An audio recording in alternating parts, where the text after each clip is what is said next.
Salutations donc à Pasteur Marcelo Tunassi, Son Excellence Monsieur le Président, Madame la Première Dame, les Églises Compassion de la Compassion.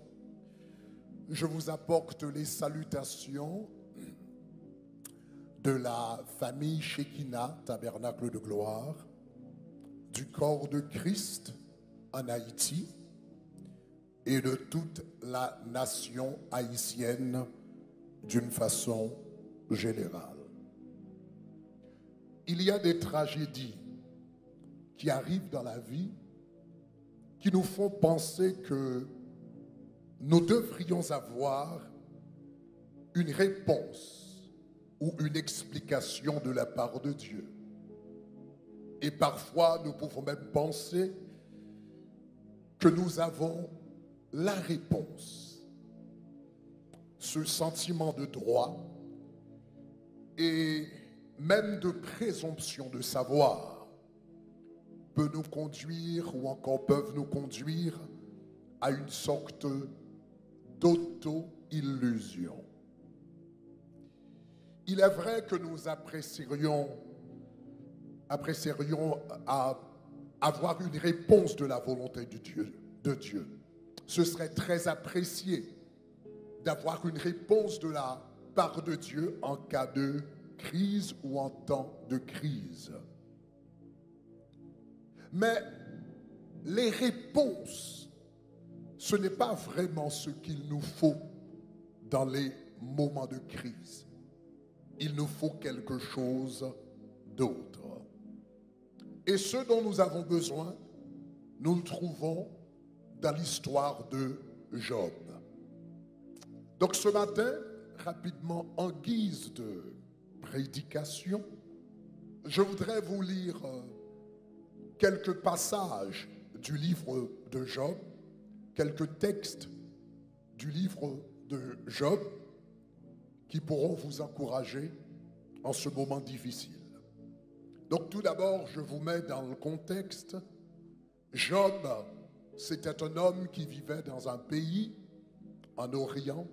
La Bible dit que c'était un homme intègre qui craignait Dieu et qui se détournait du mal. Le texte, la Bible dit qu'il avait 7 fils et 3 filles. Il possédait 7000 brebis, 3000 chameaux, 5000 paires de bœufs, 500 ânesses et un très grand nombre de serviteurs. Donc, en d'autres termes, ce texte décrit l'intégrité de Job. Il craignait Dieu. Ce texte décrit sa famille. Il avait 7 fils et 3 filles. Le texte décrit sa richesse. Il possédait 7000 brebis, 3000 chameaux et des paires de bœufs, etc. Et également sa réputation. Cet homme était le plus considérable des fils de l'Orient. Mais un jour, alors qu'il vivait très bien chez lui, soudainement, donc cet homme a dû faire face à plusieurs malheurs en même temps. D'un coup, premièrement, il a perdu sa richesse. D'un seul coup, il a perdu ses bœufs.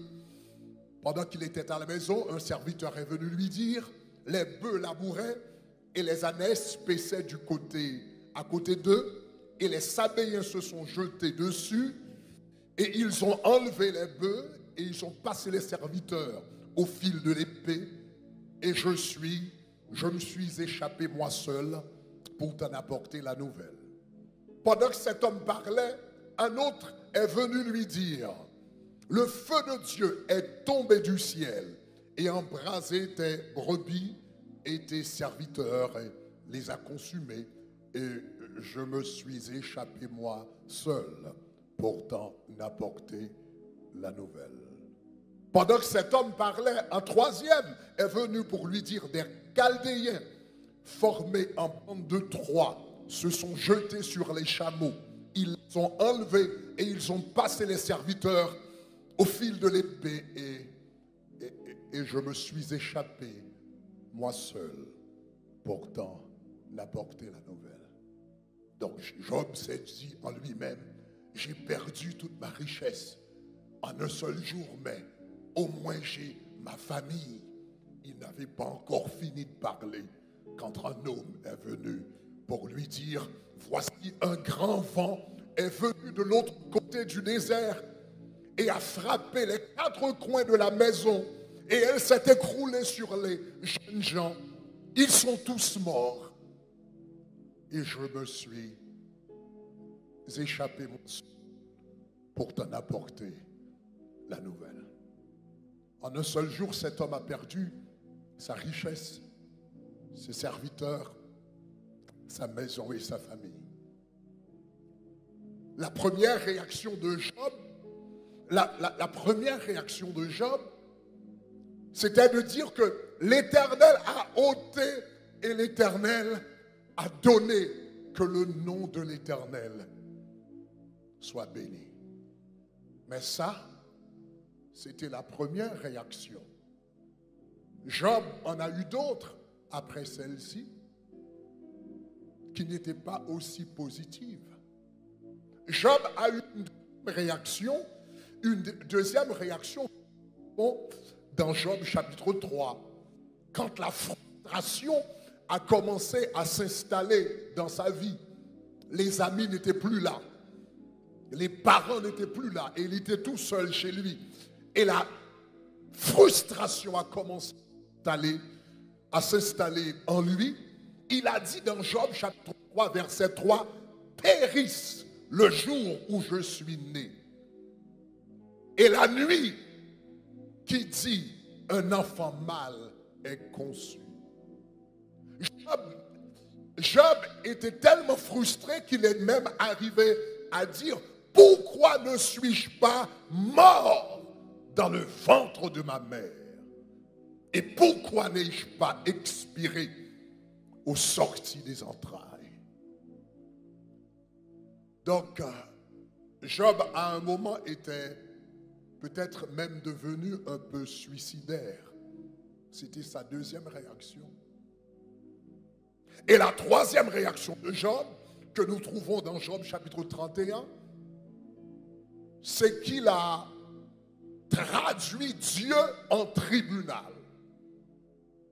Il a dit, après un temps, il a dit, mais c'est pas correct, c'est pas juste.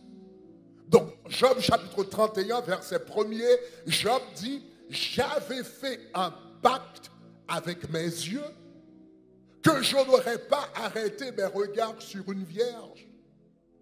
Généralement, quand des hommes ont du succès, quand ils sont prospères économiquement, ils ont tendance à utiliser leur richesse pour, je ne sais pas, pour se procurer de dizaines et dizaines et peut-être centaines de femmes comme Salomon. Mais Job a dit, moi, j'étais prospère, j'avais de l'argent, j'étais le plus considérable des fils de l'Orient, mais je n'ai jamais commis d'adultère. Je n'ai jamais commis de fornication. J'avais même fait un pacte, une alliance avec mes yeux que je n'arrêterai pas même mes regards sur une vierge. Et Job continue dans Job 31, verset 2. Mais quelle part Dieu m'a réservé d'en haut? Quel héritage le Tout-Puissant m'a envoyé des cieux? Job continue pour dire, la ruine n'est-elle pas pour le méchant et le malheur pour ceux qui commettent l'iniquité? Donc Job a dit, je suis confus, je ne comprends pas. J'ai mené une vie de droiture, j'ai mené une vie d'intégrité, j'ai mené une vie d'obéissance, mais quel héritage le Seigneur m'a réservé d'en haut? C'est qu'il a pris toute ma famille dans un seul jour. Est-ce que ça, c'est l'héritage des serviteurs de Dieu? Donc dans Job 31, le verset 4, Job 31, le verset 4, Job a dit, Dieu n'a-t-il pas connu mes voies? Donc Job a dit, on dit souvent que Dieu est omniscient, mais peut-être qu'il n'a pas connu mes voies. Peut-être qu'il n'est pas au courant de ma droiture, de mon intégrité et de mon obéissance. Il dit, n'a-t-il pas compté tous mes pas? Et il continue au verset 5 pour dire, si j'ai marché dans le mensonge, si mon pied a couru vers la fraude, que Dieu me pèse dans des balances justes. Et il reconnaîtra mon intégrité. Que Dieu me pèse dans des balances justes. Job a dit, Seigneur, il y a un problème. Ta balance ne fonctionne pas. Tu as une balance déséquilibrée. Tu as une balance mal ajustée. Que le Seigneur me pèse sur des balances justes. Ta balance n'est pas juste. Alors tu reconnaîtras mon intégrité. Le Seigneur a laissé parler Job. Et dans Job chapitre 38, le Seigneur répond aux interrogations de Job. Le Seigneur répond avec ces mots au verset 1er. L'Éternel répondit du milieu de la tempête et dit, qui est celui qui obscurcit mes desseins par des discours sans intelligence? Qui est celui qui obscurcit mes desseins par des discours sans intelligence? Et le Seigneur dit à Job, saint terrain, comme un vaillant homme, je t'interrogerai et tu m'instruiras. Job dit, puisque tu as dit, je ne connais pas tes voies, puisque tu as dit, ma balance n'est pas juste, donc cela veut dire, Job, tu sais mieux que moi. Donc je vais te poser quelques questions et toi, Job, tu vas m'instruire. Tu vas m'enseigner comment gouverner le monde et comment faire les choses. Donc Job, saint terrain, je vais te poser quelques questions et toi, tu m'instruiras. Et le Seigneur commence. Où étais-tu quand je fondais la terre? Première question. Le jour où j'ai dit que la lumière soit et la lumière fut, où étais-tu, Job? Parce que tu es plus intelligent que moi, tu dois pouvoir répondre à mes questions. Le Seigneur dit, dis-le si tu as de l'intelligence. Et au verset 4, le Seigneur dit, qui en a fixé les dimensions? Le sais-tu? Si la terre était plus grande, elle ne pourrait pas fonctionner comme elle fonctionne maintenant. Si la terre était plus petite, elle ne pourrait pas fonctionner comme elle fonctionne maintenant. La vie humaine ne serait pas possible si la terre était plus petite ou plus grande. Donc Dieu a dit à Job, qui a fait les travaux mathématiques, physiques, astrophysiques pour pouvoir déterminer les dimensions de la terre? Job, réponds-moi. Le Seigneur a dit à Job, sur quoi ces bases sont-elles appuyées? La terre, c'est comme une balle au milieu de l'espace. Il n'y a pas de colonne, il n'y a pas de pilier, il n'y a pas de poteau. Et pourtant, la terre continue à fonctionner au milieu de l'espace, sans aucune base. Job, explique-moi ce mystère. Donc, le Seigneur a dit à Job, qui a fermé la mer avec des portes quand elle s'élança du sein maternel? Quand tu es au bord de la plage, tu vois les vagues de la mer venir avec toute leur force, leur arrogance. Mais quand il arrive au bord de la mer, soudainement, eh bien, les vagues s'abattent, soudainement leur force se diminue et elles font du recul. C'est qu'il y a une porte. Le Seigneur a dit, comment ai-je fait pour mettre ces portes? Donc le Seigneur a posé à Job à peu près une 60aine de questions. Parce que Job, tu es plus intelligent que moi, tu dois répondre à ces questions. Comment Job a répondu? Donc, dans Job chapitre 40, Job 38 et 39, le Seigneur a posé des questions. Dans Job chapitre 40, la Bible dit, l'Éternel dit au verset 6 à Job du milieu de la tempête, c'est terrain comme un vaillant homme. Le Seigneur a dit plutôt, dit plutôt à Job, chapitre 40, verset 1er, est-ce que Job, celui qui dispute, Job 40, verset 2, le Seigneur a dit, celui qui dispute contre le Tout-Puissant, est-il convaincu? Celui qui conteste avec Dieu, a-t-il une réplique à faire?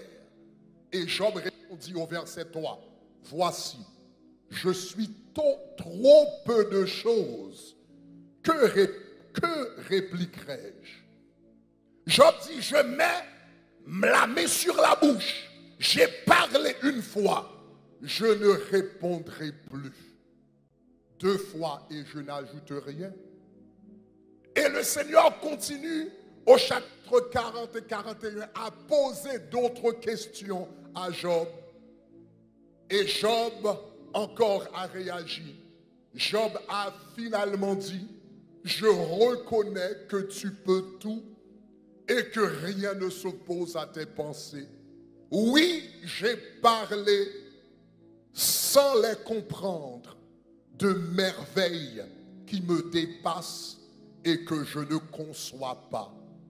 Et Job dit, c'est pourquoi je me condamne et je me repens sur la poussière et sur la cendre. Donc c'est très intéressant que Job passait par un moment de crise.